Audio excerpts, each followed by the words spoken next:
हरे कृष्णा। हम लोग चैतन्य लीला के बारे में सुन रहे थे, तो अब होने जा रहा है गौरांग महाप्रभु का अवतार।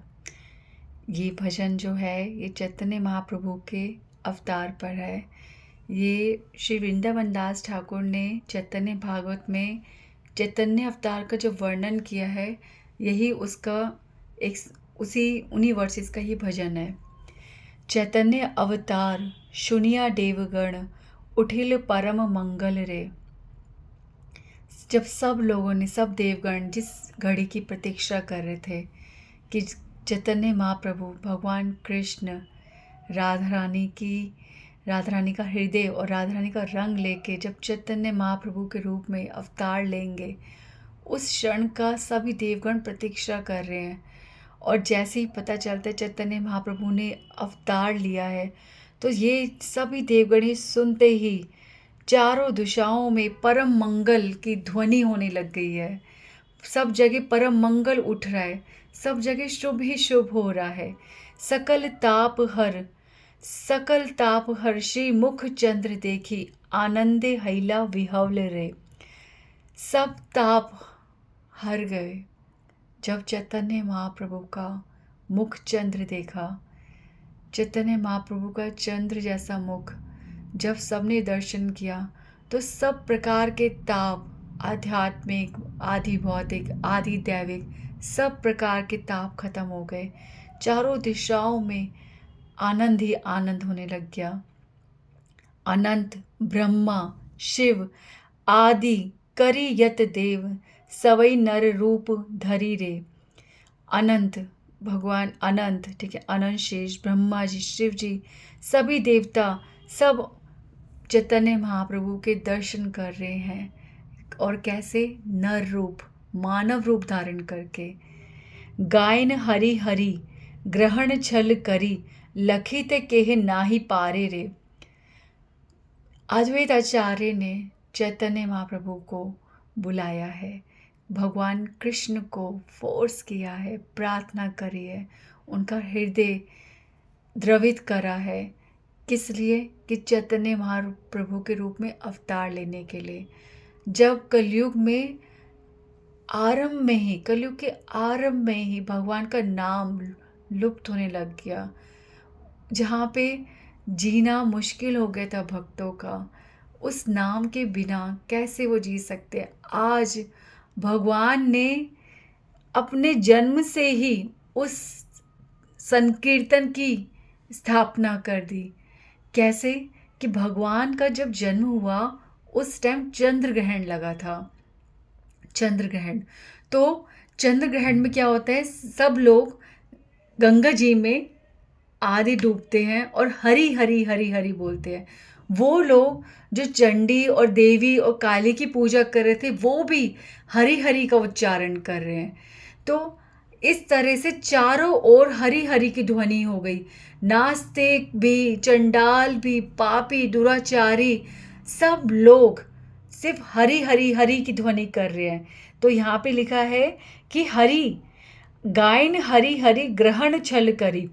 ग्रहण लगा है, भगवान ने ग्रहण लगा दिया। भगवान का छल भी कितना सुंदर है कि भगवान ने छल कराए ग्रहण के रूप में। क्योंकि भगवान, ये सत्य है कि भगवान केवल हरि नाम से ही प्रकट होते हैं। हमारे हृदय में भी हरि नाम से ही प्रकट होंगे। भगवान नाम से ही स्थापित हो सकते हैं। भगवान का जन्म ही नाम से होता है, भगवान का जन्म ही पुकार से होता है। तो भगवान जब साक्षात आना है, जब भगवान को आना है, तो पुकार होगी ही होगी। तो भगवान ने इस तरह से माहौल बना दिया है कि सब व्यक्ति हरि हरि हरि गान कर रहे हैं। क्यों? क्योंकि चंद्र ग्रहण लगा है। तो ग्रहण छल करी, भगवान का छल इतना सुंदर हुआ कि सब लोग हरि हरि कर रहे हैं। और इन्हीं हरि हरि की ध्वनि में भगवान ने जन्म लिया है। लखिते केह नाही पारी रे। सब लोग नहीं से जानते क्या हो रहा है, बस सब हरि हरि गाए जा रहे हैं। और सब एक को सुन के कि वो इतने हृदय से हरि बोल रहा है, दूसरा भी हरि बोलने लग गया। सब लोग हरि बोलने लग गए।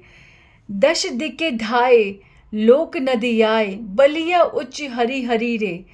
सारे लोग 10 दिशाओं में इधर उधर भाग रहे हैं। नदियाँ, नदियाँ मतलब नदी के किनारे, यानी मायापुर धाम, नवद्वीप, ठीक है, तो उसे नदिया बोलते हैं। तो नदिया के लोग, ठीक है, नदिया के लोग, नवद्वीप जहाँ पे महाप्रभु, जहाँ कृष्ण जी ने अवतार लिया है, उस नदिया के सब लोग दशों दिशाओं में भाग रहे हैं। सब हरी हरी कर रहे हैं, सब गंगा जी की तरफ जा रहे हैं, सब प्रार्थनाएं कर रहे हैं, क्योंकि सब चंद्र ग्रहण में भयभीत हो जाते हैं। उस टाइम पे हर कोई भगवान की पूजा करता है, स्तुतियां गाता है। अब मानुष्य देवे मिली, एकत्र हणा केली, आनंदे नवद्वीप पूरी रे। मानुष्य और देव, मनुष्य और देवता, सबका संगम हो रहा है। सब एकत्र हो गए हैं नवद्वीप में और सब मिलकर आनंद ले रहे हैं। भगवान का चेहरा देखकर सबके हृदय में आनंद आ गया है। शचीर अंगने, शचीर यानी कि शची माता के, शची कौन है? चैतन्य महाप्रभु की माता। शचीर अंगने सकल देवगणे, प्रणाम हैया पड़ीला रे। सभी शची माता के आंगन में सारे देवगण प्रणाम करके, दंडवत प्रणाम कर रहे महाप्रभु के चरणों में, और इस तरह से पड़े हुए हैं। ग्रहण अंधकारे लखिते केह नारे, दुर्गे चैतन्य खेला रे। ग्रहण के अंधकार में सब नर नारी आज हरी हरी ध्वनि कर रहे हैं। चैतन्य महाप्रभु का खेल, दुर्गे, मतलब उसे समझा नहीं जा सकता कि भगवान किस प्रकार लीलाएं करते हैं। केह पड़े स्तुति, कहारो हाथे छाती, केह चामर ढुलाए रे। कोई स्तुतियाँ पढ़ रहा है, कोई चामर डुला रहा है, कोई भगवान को निहार रहा है, प्रणाम कर रहा है। परम हरीशे केह पुष्प वरीशे, केह नाचे गाए बाए रे। कोई हर्ष और उल्लासित, हर्ष के साथ उल्लासित हो रहा है, कोई पुष्पों की वर्षा कर रहा है, कोई नाच रहा है, कोई गा रहा है, और सब धाए धाए इधर उधर बस परम आनंद में नाच रहे हैं। सब भकत संगे करी, आइला श्री गौर हरि। सब भकत संगे करी, भगवान चैतन्य महाप्रभु आए हैं, यानी भगवान कृष्ण आए हैं अपने सभी संगी गणों को लेकर, ठीक है। देखो, इस धराधाम में भगवान स्वयं बताते हैं कि इस धराधाम में स्वयं भगवान को भी भक्त के संग की ज़रूरत है। भगवान अकेले नहीं आ सकते। इस धरती पर एक शुद्ध आत्मा, एक भक्त, और यहाँ तक कि भगवान भी, यहाँ पर भक्ति का माहौल केवल तभी जाग सकता है जब हम भक्त का संग करेंगे। तो भगवान भी स्वयं आने से पहले अपने भक्तों को भेजा है। श्री शिव जी, उन्होंने अद्वैत आचार्य के रूप में अवतार लिया है। नारद मुनि जी श्रीवास ठाकुर के रूप में आए हैं। सभी भक्त आ रखे, माधवेंद्र पुरी जी, नित्यानंद प्रभु, और न जाने कितने लोग, ठीक है, कितने भगवान के जो पार्षद हैं वो पहले ही आ चुके हैं। भगवान कंफर्म करते हैं कि मैं जिनके हृदय में सदा वास करता हूँ, ठीक है, उनका भी संग मुझे चाहिए। तो पहले वो पहुँचे हैं, फिर भगवान आए हैं। तो सब भक्त संगे करी, आइला श्री गौर हरि।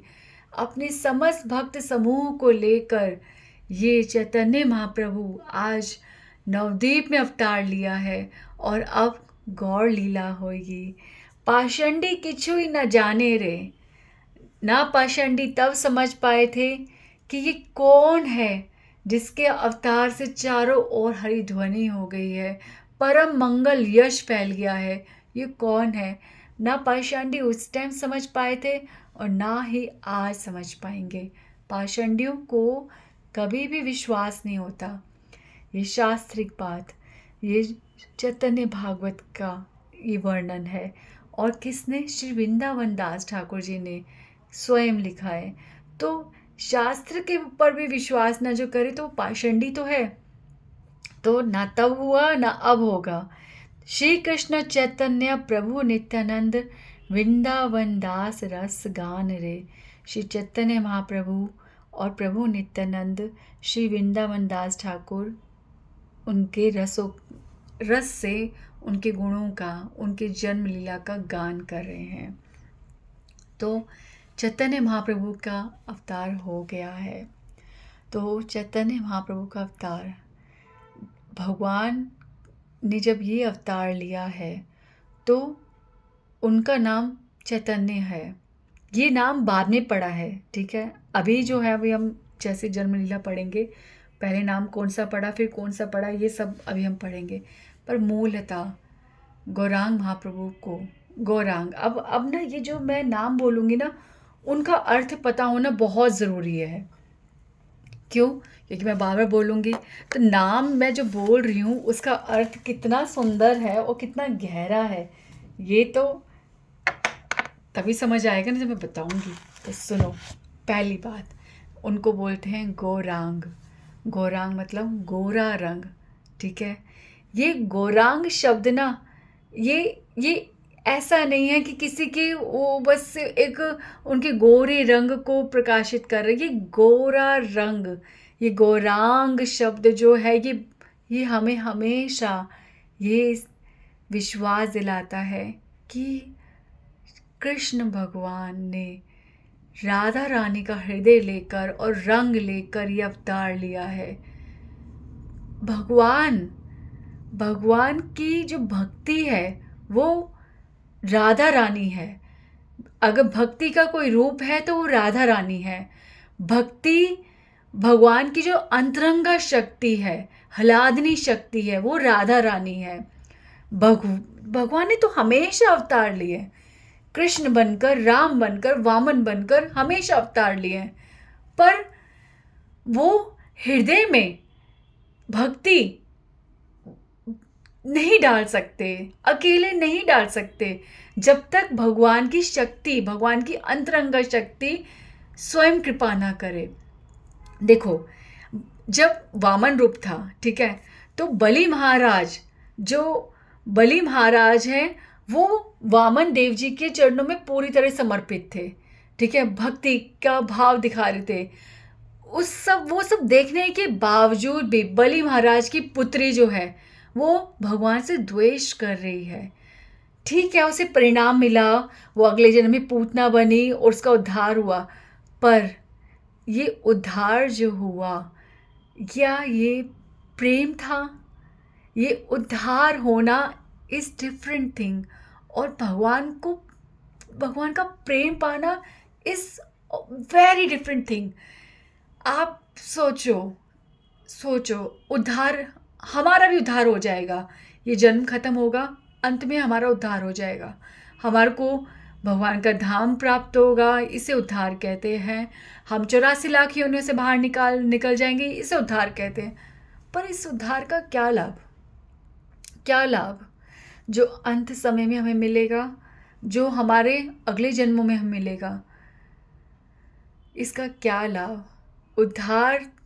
सुंदर उद्धार तो तब है जब हमें प्रेम मिले, जब हम इस जीवन में, इसी देह में प्रेम पा जाएं और भगवान के बारे में सुनकर हमारे हृदय नाचे, भगवान का यश सुनने में हमारी रुचि जागे, भगवान के शास्त्र जब हम पढ़ें तो वो शब्द, एक एक शब्द हमारे को भगवान के दर्शन कराएं, एक लाइन में भी हमारे को भगवान के सत्य का दर्शन हो। इनके बिना हम रह ना सके।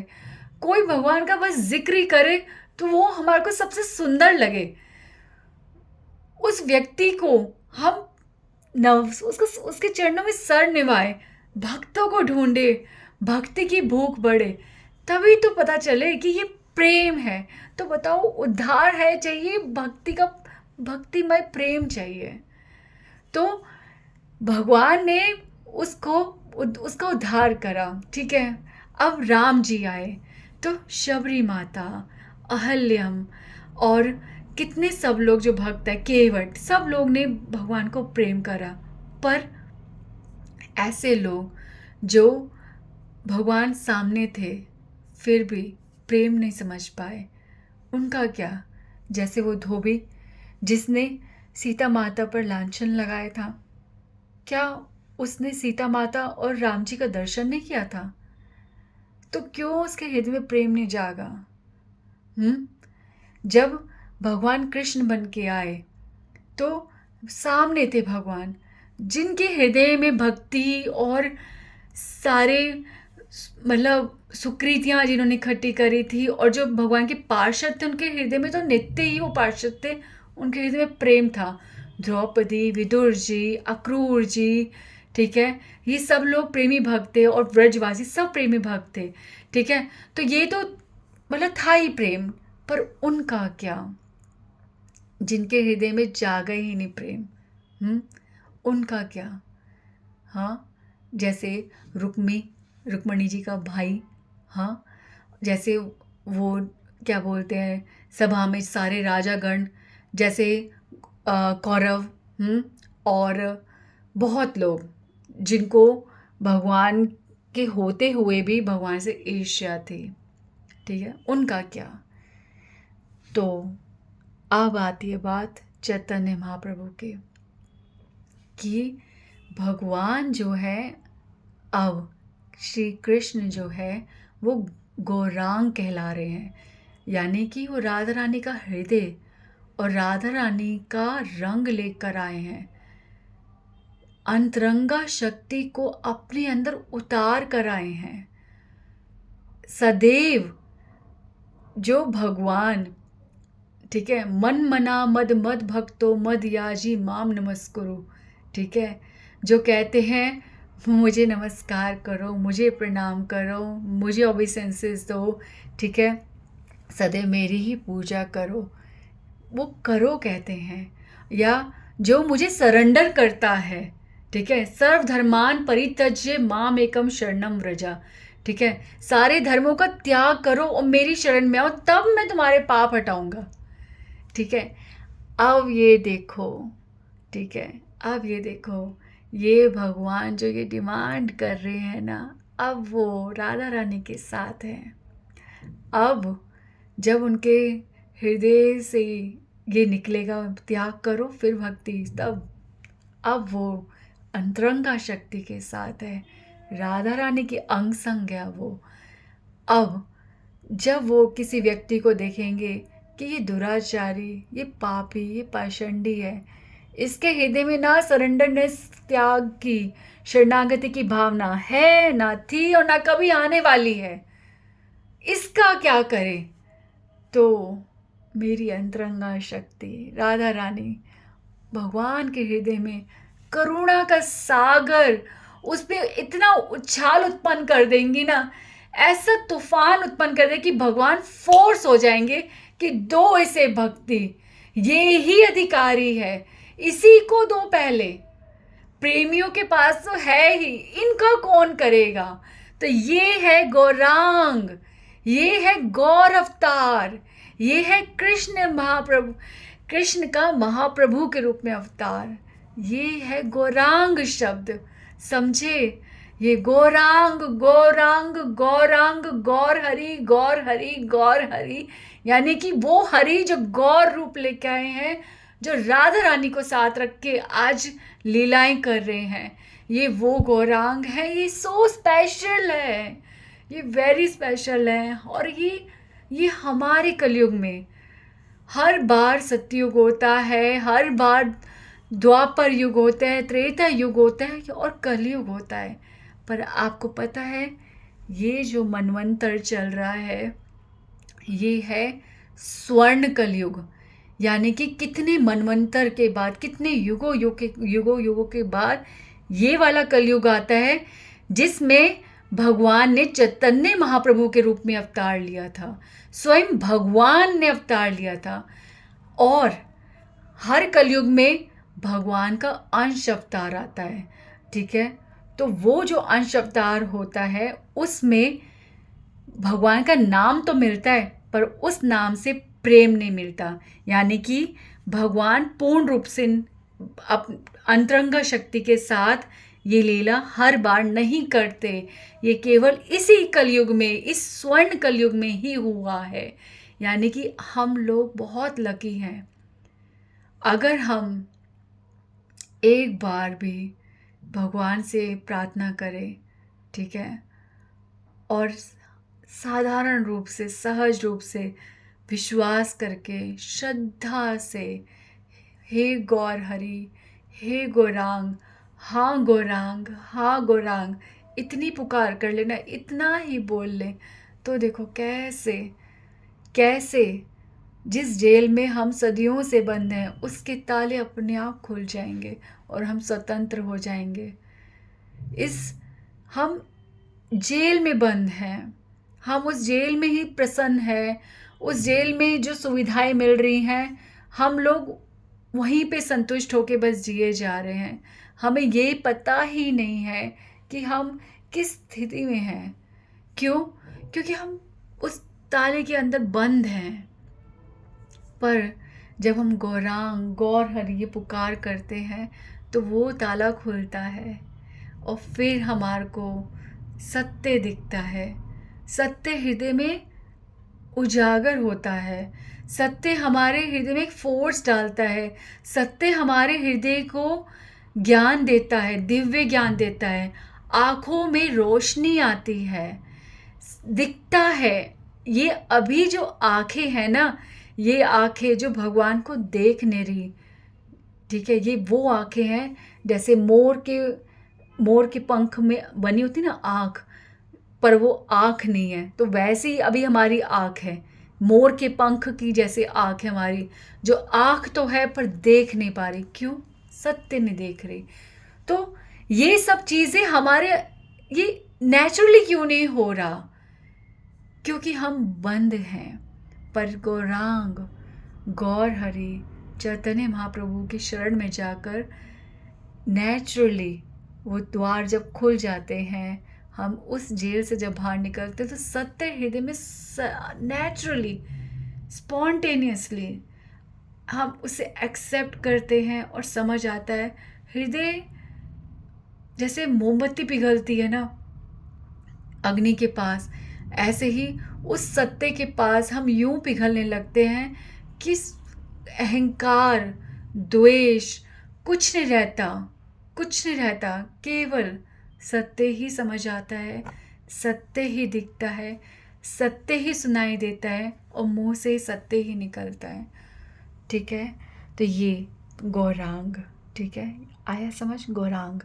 दूसरा, भगवान को बोलते हैं चैतन्य महाप्रभु। पूरा नाम श्री कृष्ण चैतन्य। श्री कृष्ण चैतन्य। चैतन्य मतलब चेतना, चेतना यानी जागरूकता।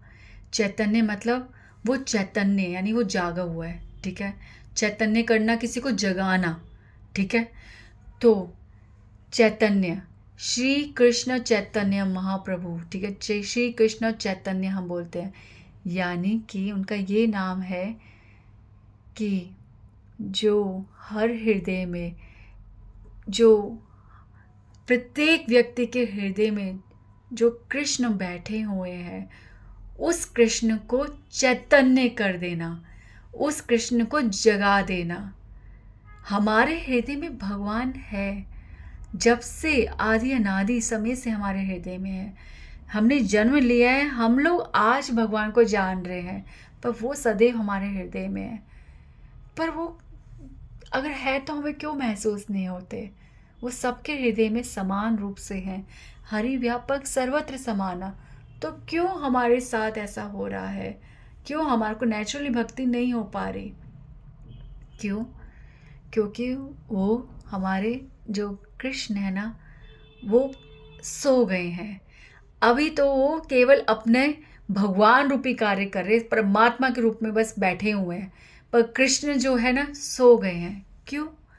क्योंकि ये जो आत्मा है ना, उनसे कोई बात नहीं कर रही, ठीक है। आत्मा सिर्फ इंद्रिय भोग में लगी हुई है 84 लाख योनियों से।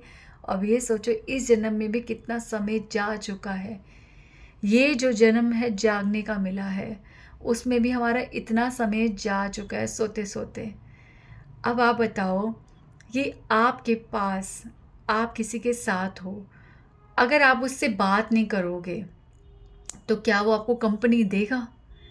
ठीक है, आप उसको देख भी नहीं रहे, आप उससे कोई चर्चा नहीं कर रहे, आप उसको ध्यान ही नहीं दे रहे, तो वो क्या करेगा? हाँ, क्या ये बड़ी बात नहीं है कि ये ना होते हुए भी, ऐसे वार्तालाप, ऐसा कम्युनिकेशन भगवान के साथ ना होते हुए भी वो हृदय में परमात्मा के रूप में सदैव हमारे साथ, हमारे हेल्पर बन के बैठे हैं। पर संबंध में वो परमात्मा तभी आ सकते हैं जब हम उन्हें पुकारेंगे, जब हम उन्हें शरणागत होंगे, ठीक है, जब हम उन्हें नाम लेंगे, जब हम उनसे संबंध बनाएंगे, तभी संबंध बनेगा। अदरवाइज वो भगवान बन के केवल अपने कार्य कर रहे हैं। संबंध में तो केवल तभी आएंगे जब हम उनसे संबंध बनाएंगे, उन्हें प्रेम करेंगे, ठीक है। इसीलिए जब हम भक्ति करते हैं या भक्ति का कोई भी काम करते हैं, माला करते हैं, हमारा हृदय नहीं लगता, नहीं लगता, ना अंदर से कोई फोर्स आता है। क्यों? क्योंकि वो धीरे धीरे धीरे जागेंगे। भगवान विश्वास जब कर लेंगे ना कि हाँ अब ये पुकार रहा है, फिर देखो फिर कैसे संबंध शुरू हो जाएगा। संबंध में आना पड़ेगा। तो जो वैष्णव परंपरा में है वो मेरी बात को ध्यान से सुनिए प्लीज़। हमारे छठ गोस्वामियों ने हमारे को मंत्र दिए हैं। ये मंत्र भगवान को इन्वोक करने के लिए होते हैं, ठीक है, हमारे अंदर भक्ति जगाने के लिए होते हैं। तो हम लोग जब भक्ति में अब जुड़ रहे हैं, हम भगवान से संबंध बनाना चाहते हैं और हमारे हृदय में कोई रुचि, कोई भक्ति उत्पन्न नहीं हो पा रही, हरे कृष्ण महामंत्र हृदय में नहीं, हृदय से नहीं निकल पा रहा, ऐसा लगता है जैसे नाम अपराधों के साथ हरे कृष्ण महामंत्र हो रहा है, तो उनके लिए, ठीक है, मंत्र है जयताम सुरतो पंगोर मम मंद मतेर गति मत सर्वस्व पदाम बुझो राधा मदन मोहनो, ठीक है। तो ये मंत्र पहले गाया जाता है जब हम भक्ति में हम आते हैं। इस मंत्र का अर्थ है कि भगवान मुझसे संबंध बनाओ। जयताम सुरतो पंगोर, ठीक है, कि हे कृष्ण, हे मदन मोहन, मदन मोहन, यानी कि आप मुझे अपनी ओर आकर्षित करो, अपने चरणों की ओर, अपनी लीलाओं की ओर, अपने गुणों की ओर, अपने रूप की ओर मुझे आकर्षित करो, अपने भक्तों की ओर मुझे आकर्षित करो। जयताम सुर तो पंगोर, मैं पंगु हूँ, मैं चल नहीं सकता, आपकी भक्ति मुझे पहाड़ लगती है और मैं पंगु, मैं लंगड़ा, मैं कैसे चल सकता हूँ, मैं कैसे चढ़ सकती हूँ।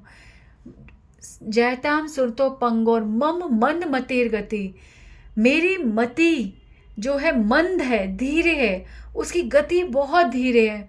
और आप भगवान विशाल सर्वव्यापक ज्ञान मैं कैसे समझूंगी, मेरे लिए बहुत जटिल है, मेरी मदद करो। जयताम सुरतो पंगोर मम मन मतेर गति मत सर्वस्व पदाम भुजो राधा मदन मोहनो। भगवान मुझे कुछ समझ नहीं आ रहा, आई एम हेल्पलेस।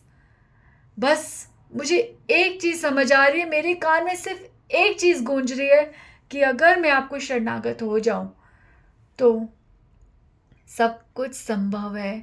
पंगु पहाड़ चढ़ जाए, अंध सागर लांघ जाए और मूर्ख ज्ञानी बन जाए, ये सब संभव है। मुझे नहीं पता ये मेरे साथ कब और कैसे होगा, बस मैं अपने आचार्यों के अनुगत होकर उनके चरणों के पीछे पीछे चलकर आपको पुकारियो भगवान, प्लीज़ सुनो, प्लीज़ सुनो, प्लीज़ सुनो, मुझे अपने चरणों की ओर, अपनी ओर आकर्षित करो, ठीक है। तो श्री कृष्ण चैतन्य, तो अब जो भगवान सो रहे हैं, जिनको वो सो नहीं रहे, जिनको हमने सुला दिया है, ठीक है, वो भगवान को, ठीक है, चैतन्य करने, श्री कृष्ण चैतन्य, तो हमारे हृदय में कृष्ण को चैतन्य करने के लिए, हमारी आत्मा को चैतन्य करने के लिए हमें चैतन्य करने के लिए ये नाम धारण करा है, श्री कृष्ण चैतन्य। तो भगवान ने ये अवतार सिर्फ इसलिए लिया है कि हमारे हृदय में ये कृष्ण भक्ति जागे, कृष्ण जागे। और कैसे जागेंगे? जब हम चैतन्य महाप्रभु से प्रार्थना करेंगे और तब जाके जो उन्होंने महामंत्र दिया है उसका सही प्रकार से हम उच्चारण करेंगे, फिर भगवान जागेंगे। ठीक है, तो हरे कृष्ण महामंत्र करने से पहले हमें भगवान के नाम का उच्चारण करना चाहिए। ठीक है, जिसकी थाली से खा रहे हैं पहले उसको प्रणाम तो कर ले। जिस अवतार ने हमें हरे कृष्ण महामंत्र दिया पहले उनको प्रणाम करना चाहिए, फिर करना चाहिए हरे कृष्ण कृष्ण कृष्ण हरे हरे, हरे राम राम राम हरे हरे। तो श्री कृष्णदास कविराज गोस्वामी जी ने जय श्री कृष्ण चैतन्य प्रभु नित्यानंद श्री अद्वैत गदाधर श्रीवासादि गौर भक्त वृंद, ये जो है मंत्र बनाया है, इसे पंच तत्व मंत्र कहते हैं। इस ये वाली जो आज बात हो रही है उससे पहले मैंने आपको पंच तत्व के बारे में धीरे धीरे बताया। ठीक है, पंच तत्व में ये 5 तत्व कितने आवश्यक हैं ये बताया। ठीक है, अब यहाँ पे ठीक है, जब हम स्टार्टिंग में आदि लीला जब बिल्कुल आरंभ में हम पढ़ते हैं तो वहाँ पे वर्णन आता है प्रभुपाद जी का, और प्रभुपाद जी कोटेशंस रखते हैं श्री भक्ति सिद्धांत सरस्वती महाराज के और श्री भक्ति विनोद ठाकुर जी के, और ये कहते हैं कि हो सके तो ये हमें श्री कृष्ण चैतन्य प्रभु नित्यानंद श्री अद्वैत गदाधर श्री वासादि गौर भक्तवृंद की हमें माला करनी चाहिए। अब ये संभव नहीं है क्योंकि ऑलरेडी प्रभुपाद जी ने मिनिमम 16 माला का नियम दिया, मिनिमम, न्यूनतम, कम से कम व्यक्ति को हरे कृष्ण महामंत्र की 16 माला करनी चाहिए। अब आप कहोगे ये कैसे हो सकता है, कम से कम है ये कम से कम इसलिए है क्योंकि जिसको हरे कृष्ण महामंत्र चख जाएगा ना, जब उसे सत्य समझ आ जाएगा कि ये महामंत्र है क्या, तब पता चलेगा कि ये 16 अंक का नंबर हरे कृष्ण महामंत्र करने के लिए कितना कम है, कितना कम है। हम क्या कर रहे हैं? ये कम से कम जो 16 माला जो कर रहे हैं वो भी कैसे कर रहे हैं, किन विचारों में कर रहे हैं, किस प्रकार कर रहे हैं। तो ये सब हमारे को तब तक नहीं समझ आ सकता जब तक हम पंच तत्व महामंत्र क्या है, पंच तत्व मंत्र क्या है, जब तक ये नहीं समझेंगे। पंच तत्व में ये 5 तत्व क्या है, ये 5 जो है ये क्या है। नित्यानंद प्रभु, ठीक है, बलराम जी, अनंत श्रेष्ठ जी, अद्वैत आचार्य, महाविष्णु, शिव जी, सदाशिव, ठीक है, गदाधर यानी राधा रानी, श्रीवास ठाकुर यानी कि नारद मुनि जी, भक्त वृंद यानी भक्त की शक्ति, भक्ति, ठीक है। और ये जब मिलते हैं तभी इनके संग में ही बीच में सेंटर हम पाते हैं जय श्री कृष्ण चैतन्य। ठीक है, तो ये श्री कृष्ण चैतन्य, ठीक है, ये भगवान यानी परम भगवान जो है, ये 4 मिला के भगवान की शरण लेके, इनके एक संग में शरण लेकर ही भगवान कृष्ण की, भगवान राम की भक्ति की जा सकती है, परम भक्ति की जा सकती है, परम सत्य समझ आ सकता है और ये परम महामंत्र समझा जा सकता है। तो प्रभुपाद जी ने कहा है कि ऑलरेडी मिनिमम 16 माला बताई है, तो ये संभव नहीं है कि हम जय श्री कृष्ण चैतन्य की भी माला कर सके। इसलिए प्रभुपाद जी ने हर हरे कृष्ण महामंत्र के बाद एक बार जय श्री कृष्ण चैतन्य प्रभु नित्यानंद श्री अद्वैत गदाधर श्री वासादि गौर भक्त वृंद का उच्चारण करने के लिए कहा है। क्यों? क्योंकि जब तक हम पंच तत्व की शरण नहीं लेंगे, तब तक हमारे हृदय में जो पाप रोग है हम उससे नहीं मुक्त होंगे।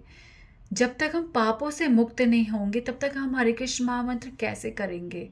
ठीक है, इसीलिए ये हरे कृष्ण महामंत्र हमें रिजल्ट नहीं दे रहा। इसका मतलब ये नहीं है हम हार जाएं, हम ना करें। इसका मतलब ये है कि हमें प्रयास करते रहना है। ठीक है, तो ये जो पंचतत्व मंत्र है, अभी जैसे ने बोला आपको कि चैतन्य महाप्रभु के पास, चैतन्य महाप्रभु के साथ राधा रानी है, तो ये पंचतत्व मंत्र जो है जब हम ये उच्चारण करते हैं तो स्वयं भगवान जो अपनी अंतरंगा शक्ति राधा रानी के साथ है, ठीक है, वो फोर्स्ड है, वो नहीं रुक सकते हम पे कृपा करने से, क्योंकि राधा रानी की कृपा है।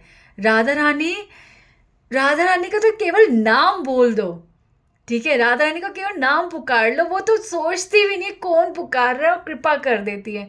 वो राधा रानी, उन राधा रानी के साथ चैतन्य महाप्रभु कृपा करे। ही इज फोर्स्ड, उन्हें कृपा करनी पड़ेगी जब उन्हें पुकारेंगे।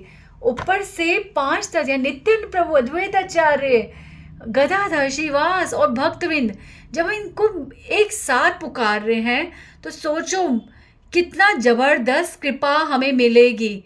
कृपा नौका, कृपा की नाव में जब हम बैठेंगे तो ये पापों का जो सागर है इसको हम पार कर सकते हैं, इस पर हम आराम से निकल सकते हैं। किस तरफ? हरे कृष्ण महामंत्र की तरफ, भक्ति की तरफ। प्लीज़ ये सब जो है, अगर आप सब ये सोचोगे, ये केवल बुक्स में लिमिटेड है, ये सिर्फ सुनने की बात है, ये निभाने की बात नहीं है, ये समझने की बात नहीं है, ये बहुत बड़ी बात है, ये हमारा स्टैंडर्ड नहीं है, ये भक्तों के लिए, महाभागवतों के लिए। तो नो नो नो, ऐसा होता ना तो चैतन्य महाप्रभु अश्रु बहाने के लिए इस धरती पर नहीं आते, गली गली में हरे कृष्ण महामंत्र करते हुए नहीं गुजरते। वो स्वयं करके दिखा रहे क्योंकि हमें करना है। राम जी आए हैं मर्यादाएं निभाने, क्योंकि हमें मर्यादाओं में रहना है। भगवान स्वयं आके भक्ति का प्रचार कर रहे हैं, भक्ति कैसे करनी है बता रहे हैं, कैसे रोना है, कैसे तड़पना है, कैसे पुकारना है, आसान से आसान करके बता दिया। उसके बाद भी हम नहीं समझ रहे तो हम क्या होगा, क्या होगा? मैं नहीं मानता। करते रहो। एक शुगर का पेशेंट होता है ना, जब वो शुगर खा रहा होता है ना, मीठा खा रहा होता है, तो उस मूर्खता में ना वो कहता है खा लो यार, बड़ा मन कर रहा है, देखा जाएगा। ठीक है, तो ये जो देखा जाएगा जो लोग करते हैं ना और हार्मफुल एक्टिविटीज़ करते हैं, तो एक्चुअली देखा जाता है। ठीक है, एक्चुअली देखा जाता है। शुगर कैसे अटैक करती है देखा जाता है, कितना उनको साइड इफ़ेक्ट्स होते हैं, कितना हार्मफुल उनका ट्रीटमेंट होता है, क्या क्या उनके बॉडी ऑर्गन्स इफ़ेक्टेड हो जाते हैं, सब देखा जाता है। तो हम लोग नहीं मान रहे, हम लोग को नहीं बिलीव हो रहा, तो देखा जाएगा। यस, देखा जाएगा।